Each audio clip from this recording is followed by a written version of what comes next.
자, 이재명이 직접 한 이야기입니다. 부동산 세금은 확 줄이고 공급은 늘리겠습니다. 재건축, 재개발 신속히 제대로 하겠습니다. 자, 부동산 대출 규제 완화하겠습니다. 와, 리차이밍!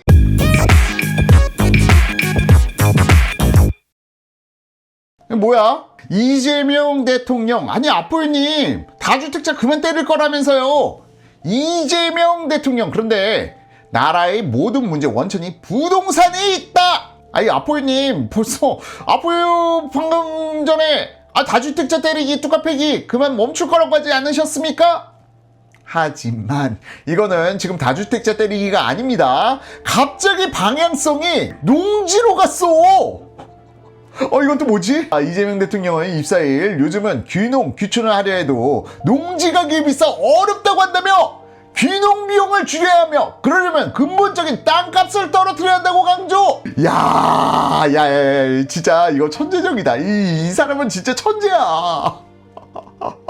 자, 제가 말씀드린 게 이게 또 하나의 출구 전략이에요. 임사자들 때려대기 위해서 지금 이제 살짝 방향성을 바꾸면서 전선을 확대시키는 거예요. 사실상 지금 다주택자와 임사자들 두들겨 패기가 오히려 여론에 자기에 안 좋게 미칠 것 같으니까 살짝 이슈를 돌려버린 거지.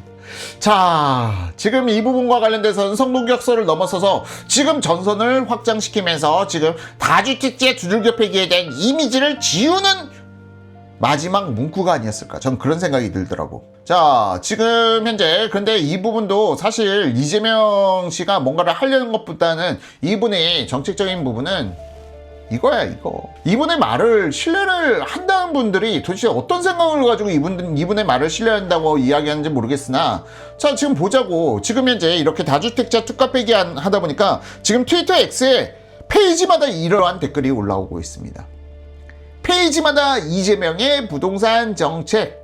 자, 이게 페이지마다 달리고 있어. 이게 댓글 페이지마다 달리고 있어. 자, 그러면서 이것도 하나의 비꼼으로 올라오는 글들이 나오고 있습니다. 공약 이행률 전국 1위. 자, 공약 이행률 전국 1위. 부동산 세금 확 줄인다고 하셨어요. 재건축 재개발 신속 제대로 하겠다고 하셨습니다. 지금 더불어민주당 이것들이 나쁜 놈들이야. 더불어민주당이 지금 재건축 재개발 막고 있는 거지. 이재명은 할 거야. 자, 부동산 대출 규제 완화하겠다. 자, 이거야, 이거. 본질이라는 거는 이재명에게 정책이라는 거에 대해서 일관성이란 건 없어요. 이게 본질인 거야. 자, 그러면서 지금 전선을 확대해가는 모습을 그려가고 있고요. 그리고 여기에 대해서도, 그러니까 여러분들께서 이재명의 입에 너무 주목을 하시면 안 돼. 이재명의 입은 너무나도 가볍습니다. 정말 가벼워요. 우선 당장을 모면하려는 부분들이 너무나도 강해. 그리고 사기꾼들이 하는 행동은 정말 젠틀하고 멋있어 보입니다. 여러분들께서 좌파들, 쟤들 이상해, 쟤들 좀 뭔가 이상한 애들 아니야? 그게 아니야. 사기꾼들이 가장 젠틀해 보여. 사기꾼을 알아본 사람, 그 사기꾼의 내면에서 무슨 생각하고 있는지 알고 있는 사람들은 사기꾼들이 혐오스럽지만 그 사기꾼들이 겉으로 보여지는 모습은 너무나도 젠틀하고 너무나도 멋있어 보이는 게 사기꾼들의 공통적인 특징입니다. 과거에 부동산에서 영업팀을 할 때 시행사 사장님들을 정말 많이 만나 뵀어요. 시행사 사장들 그 당시에 정말 그 당시에는 유지차가 그렇게 많이 돌아다니지도 않던 시절, 지금은 유지차가 뭐 흔하게 빠진 게 유지차라고 하지만 그렇게 유지차가 많지 않았던 시절에도 가장 최고급 세단은 벤츠라든지 아니면은 그 당시에는 뭐 비싼 차들, 인피니티도 그 당시엔 상당히 비싼 차에 속했었고요. BMW라든지 뭐 그런 차들 몰고 다니시는 분들, 그런 분들, 더구나 정장에 슈트도 딱 떨어져, 정장도 다 명품이야. 자, 그런 것을 입고 다니시고 말도 상당히 느려요. 사기꾼들이 훈련이 되어 있는 건가? 말도 상당히 느리고요. 언어의 선택도 상당히 고급스러워. 자, 참 지금 대한민국이 이런 사람에게 농락당하고 있는 거고요. 농지와 관련돼 가지고도 크게 지금 우선 당장 다주택자 두들겨 패기 이슈에서 도망치려고 화제를 또 전환시키는 과정에 불과하다라고 저는 보고 있습니다. 그렇게 보고 있어요. 자, 그러면서 지금 현재 그러니까 이게 초등학생 수준으로 가볍게 움직이는 말바꾸기라고 보시면 정확한 표현이에요. 초등학생 수준으로 가볍게 말바꾸기를 하는 것입니다. 그리고 여기에 대해서도 문제 이슈 크게 오래가지 않습니다. 우선 당장 또 자기네 편 두들겨 패기를 하고 있죠. 농사 안 지으면 팔아야 하면서 이야기를 했는데 지금 다들 표정이 안 좋아. 다들 표정이 안 좋아서 왜 표정이 안 좋은가 하고 봤더니 이 이야기를 할 때 국무회의 때 이 시점 지금 국무위원들 표정입니다. 실시간 표정이에요. 정동영 표정 봐봐. 정은경 표정 봐봐. 자, 인사청문회 중 농지법 위반 의혹이 제기된 부분들이 지금 국무회의 참석자들 구윤철 경제부총리, 한성숙 중기부 장관, 정동영 통일부 장관, 정은경 복지부 장관. 그러니까 이렇게 다들 지금 똥 씹은 표정을 하고 있는 것 아닌가. 다들 표정이 안 좋아. 정은경 어떡해 지금. 정동영 표정 관리하려고 억지로 입꼬리가 살짝 올라가 있는데 지금 눈이 슬퍼 지금. 그리고 그 농지와 관련돼 가지고도 상당히 재밌는 이야기 해드릴게요.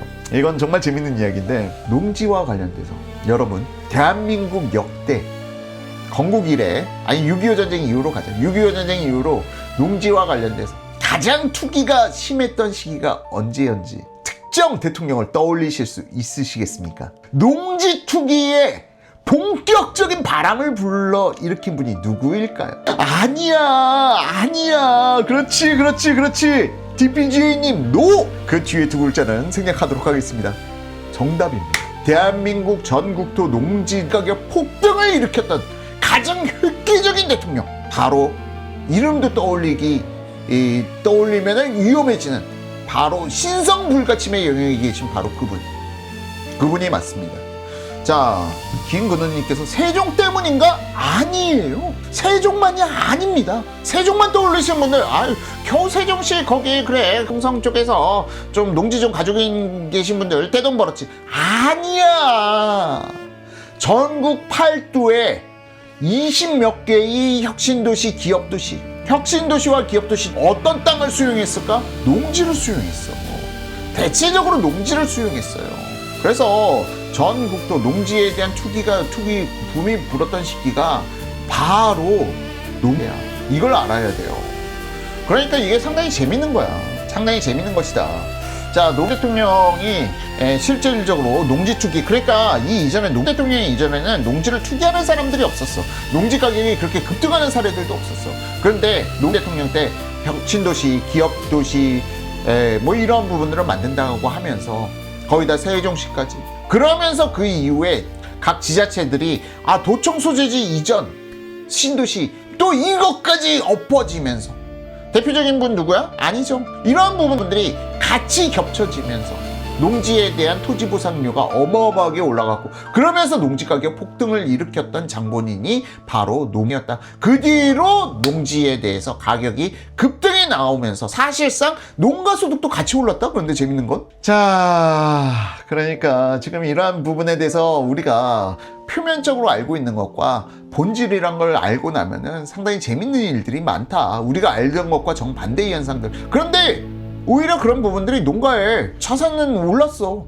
농가 자산이 상승하는 그 기폭제를 일으켰던 것도 바로 노모 대통령이 계셨고요. 그리고 이걸 갖다가 지금 비판하는 것도 좌파들 참 너희스럽다. 그러면서 지금 농지법 위반 의혹 제기, 구윤철, 한성숙, 정동영, 정은경 국무위원, 이런 분들이 농지법을 위반하면서 농지를 가지고 있다. 게다가 여기뿐인가? 전직 대통령은 어쩔 것이요? 전직 대통령도 농지법 위반해가지고 거기다가 사저 지었잖아. 노라고 하면은 꼭 그분만 계신 게 아니잖아요. 여러분들께서 그 정도 추리력은 있으시리라 생각하면서 넘어가도록 하겠습니다.